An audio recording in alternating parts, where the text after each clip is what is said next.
ಪ್ರೀತಿಯ ವಿದ್ಯಾರ್ಥಿಗಳೇ, ಎಲ್ಲರಿಗೂ ಬೆಳಗಿನ ಶುಭೋದಯಗಳು. ನನ್ನ ಹೆಸರು ಸಹನಾ ಟಿ. ಭಾರತವನ್ನು ಬ್ರಿಟಿಷರು ಆಳುವ ಮುನ್ನ ಅನೇಕ ಸಾಮ್ರಾಜ್ಯಗಳು ಆಳ್ವಿಕೆಯನ್ನು ನಡೆಸುತ್ತಿದ್ದವು. ಅವು ಯಾವುವು?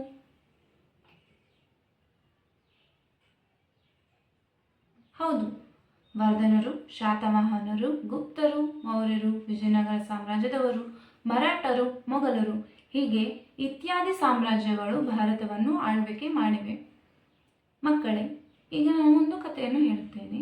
ಈ ಕಥೆಯನ್ನು ಆಧರಿಸಿ ಯಾವ ಸಾಮ್ರಾಜ್ಯವು ಸ್ಥಾಪನೆಯಾಯಿತು ಎಂದು ನೀವು ಹೇಳಬೇಕಾಗಿದೆ. ಪ್ರತಿಯೊಂದು ಮಗುವಿಗೂ ತನ್ನದೇ ಆದ ಗುರಿ ಇರುತ್ತದೆ. ಆದರೆ ಆ ನಿರ್ದಿಷ್ಟ ಗುರಿಯನ್ನು ಸಾಧಿಸಲು ಕೆಲವೊಬ್ಬರ ಮಾರ್ಗದರ್ಶನ, ಅಂದರೆ ಗುರುಗಳ ಮಾರ್ಗದರ್ಶನ ಅತ್ಯಂತ ಅವಶ್ಯಕವಾಗಿ ಬೇಕಾಗಿರುತ್ತದೆ. ಈ ಮಾರ್ಗದರ್ಶನದಿಂದ ಪ್ರತಿಯೊಬ್ಬರು ತಮ್ಮ ಗುರಿಗಳನ್ನು ಸಾಧಿಸಬಹುದಾಗಿದೆ.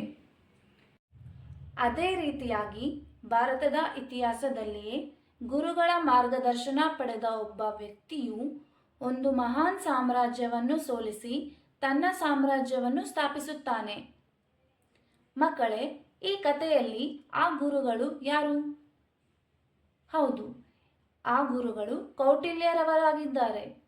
ಈ ಕೌಟಿಲ್ಯರ ಸಹಾಯದಿಂದ ಒಂದು ಮಹಾನ್ ಸಾಮ್ರಾಜ್ಯವನ್ನು ಸೋಲಿಸಿದವರು ಯಾರು? ಹೌದು, ಚಂದ್ರಗುಪ್ತ ಮೌರ್ಯರವರು. ಸರಿಯಾಗಿದೆ.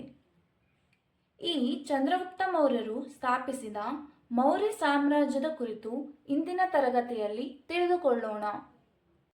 ಕೌಟಿಲ್ಯರ ಸಹಾಯದಿಂದಾಗಿ ಚಂದ್ರಗುಪ್ತ ಮೌರ್ಯನು ಮಗಧದ ದೊರೆಯಾದ ಧನನಂದನನ್ನು ಸೋಲಿಸಿ ಮೌರ್ಯ